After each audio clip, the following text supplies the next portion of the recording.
کسی نے ایک دو روز پہلے مجھ سے پوچھا فون پر، کسی خاتون نے یہ خبر دی کہ یہاں آنے والی خواتین جو واز سننے خواتین آتی ہیں ان میں سے کسی نے یہ کہا ہے کہ میرے بارے میں یہ کہا ہے کہ ہم نے ان سے مسئلہ پوچھا جہیز کا تو اس نے کہہ دیا کہ لینا دینا جائز ہے۔ وہ مجھے فون پر دوسری خاتون پوچھ رہی تھیں کہ کیسٹ میں تو آپ نے بڑی تنبیہ کی ہے اس بات پر، اور یہاں بعض سننے آنے والی خواتین ان میں سے اس نے نام بھی بتا دیا کہ فلاں فلاں ہیں، پورا پتہ بتا دیا۔ وہ کہتی ہے کہ ہم نے آپ سے پوچھا تھا، آپ کہتے ہیں کہ جائز ہے۔ بہت افسوس ہوا، بہت افسوس، بہت افسوس۔ سب لوگ اس کا خیال رکھیں کہ کیا مجھے ایسا خائن اور ایسا بے دین سمجھتے ہیں کہ عام باز تو کچھ کرتا رہوں، کتابوں میں کچھ لکھتا رہوں، اور کوئی اگر پوچھے تو اس کو کسی مسئلہ سے اس کے خلاف کچھ اور بتا دوں۔ پھر تعجب اور افسوس یہ کہ وہ خواتین جو یہاں بیان سننے آتی ہیں ان میں سے ایک خاتون کو ایسی نالائق ہے، نالائق، وہ کہتی ہے کہ ہم نے تو پوچھا تھا تو وہ کہہ دیا کہ جائز ہے۔ ایسی بات جو میں عام آواز میں کہتا ہوں، عام کتابوں میں چھاپتا ہوں، اس کے خلاف میں کسی سے کیسے کہہ دوں گا کہ یہ اپنی بات کے خلاف کیسے کہوں گا؟ آخر جس سے میں نے ایسے ان کے خیال کے مطابق کہا ہے تو میرا ان سے کوئی خصوصی ایسا تعلق کیا ہے؟ وہ کہ اللہ کی بیٹیاں ہیں۔ جیسے ادھر سرگودا میں بعض کا قصہ بتاتا رہتا ہوں، تصویر کے حرمت پر بیان ہو رہا تھا، کسی نے پرچہ لکھ کر دیا کہ یہ سیاسی مولوی کیوں تصویریں کھنچواتے ہیں؟ میں نے جواب میں کہا کہ میں تو اللہ کے اور اللہ کے رسول صلی اللہ علیہ وسلم کے احکام بتاتا ہوں۔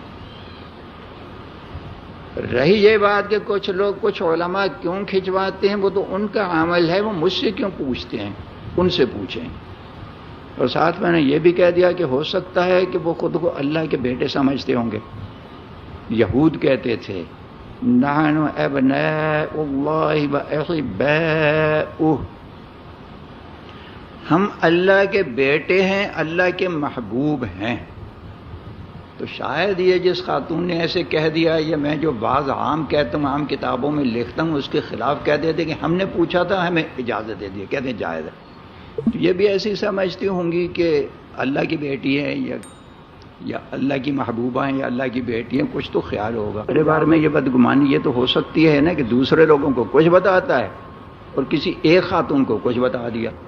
اس لیے کبھی بھی سب خواتین کو بھی تاکید کرتا ہوں، اولاً تو کوئی بات بھی میرے بارے میں کسی بھی معتبر سے معتبر شخص سے سننے میں آئے اور وہ خود کو میرا مرید ظاہر کرتا ہو، بہت مقرر مرید ظاہر کرتا ہو،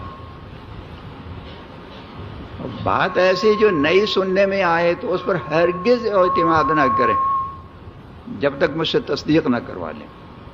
پھر خاص طور پر ایسی بات جو عام کیسٹوں میں بھری ہوئی ہے، کتابوں میں چھپی ہوئی ہے، عام مجمع میں کہتا رہتا ہوں، اس کے خلاف اگر کوئی کہتا ہے کہ میں نے تو پوچھا تھا تو ایسے کہہ دیا، تو اس سے پوچھیں یار تجھے کیسے کہہ دیا، آخر تیری خصوصیت ہے کیا؟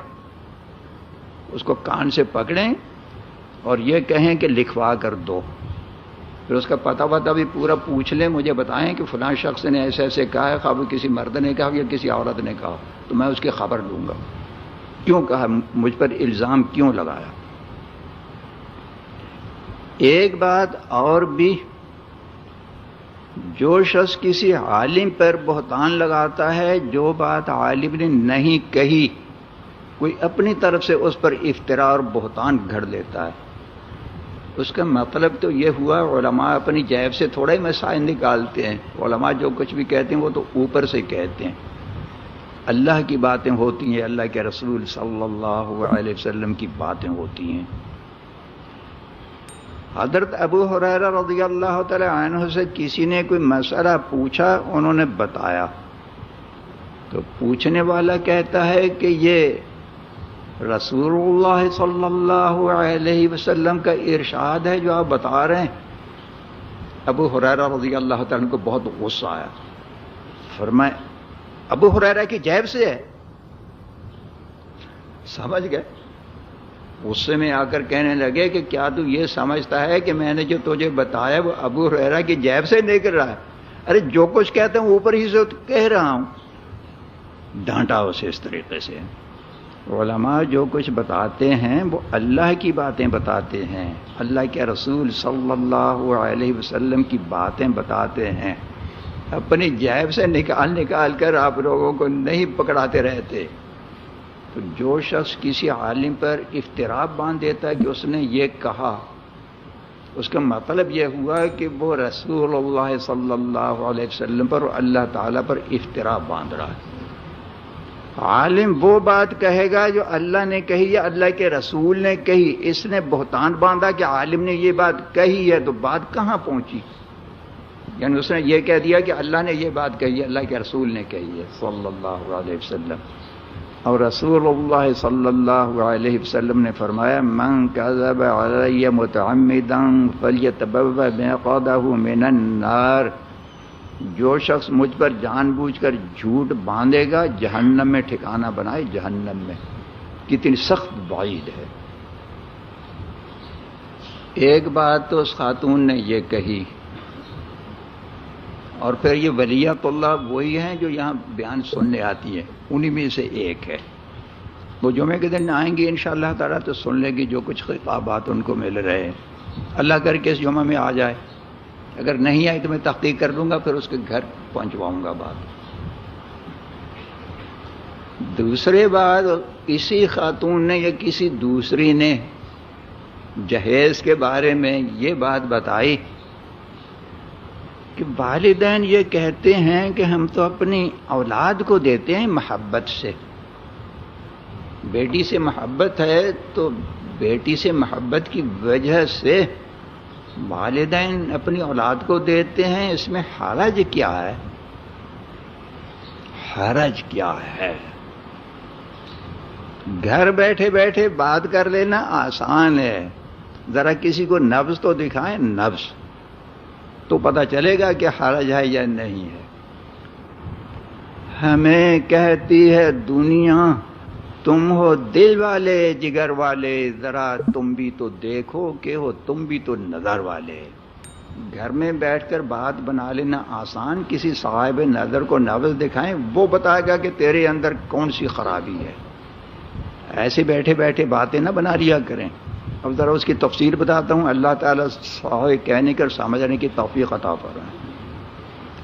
یہ جو کہتے ہیں کہ بیٹی سے محبت ہے، محبت کی بنا پر ہم جہیز دیتے ہیں، ذرا اس کا تجزیہ سنیے۔ جب بیٹی پیدا ہوئی اس وقت میں بھی محبت تھی، پیدا ہونے کے وقت سے لے کر شادی کے وقت تک محبت ہے، شادی ہو جانے کے بعد بھی مرتے دم تک محبت رہے گی۔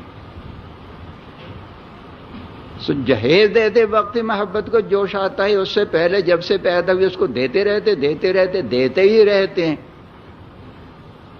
اور شادی کے وقت میں اگر نہیں دیا بعد میں دیتے رہیں، مرتے دم تک جتنا چاہیں دیتے رہیں، کون روکتا ہے؟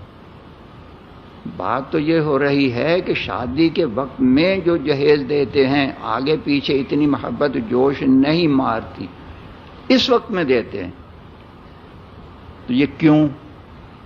اس کی وجہ یہ ہے کہ اگر نہیں دیں گے تو لوگ طعنے دیں گے، ناک کٹ جائے گی، ناک، لوگوں میں عزت نہیں رہے گی، لوگ طعنے دیں گے۔ لڑکی کو گھر سے ایسے نکال دیا جیسے مر گئی ہو، کفن دے کر نکال دیا، کچھ دیا ہی نہیں۔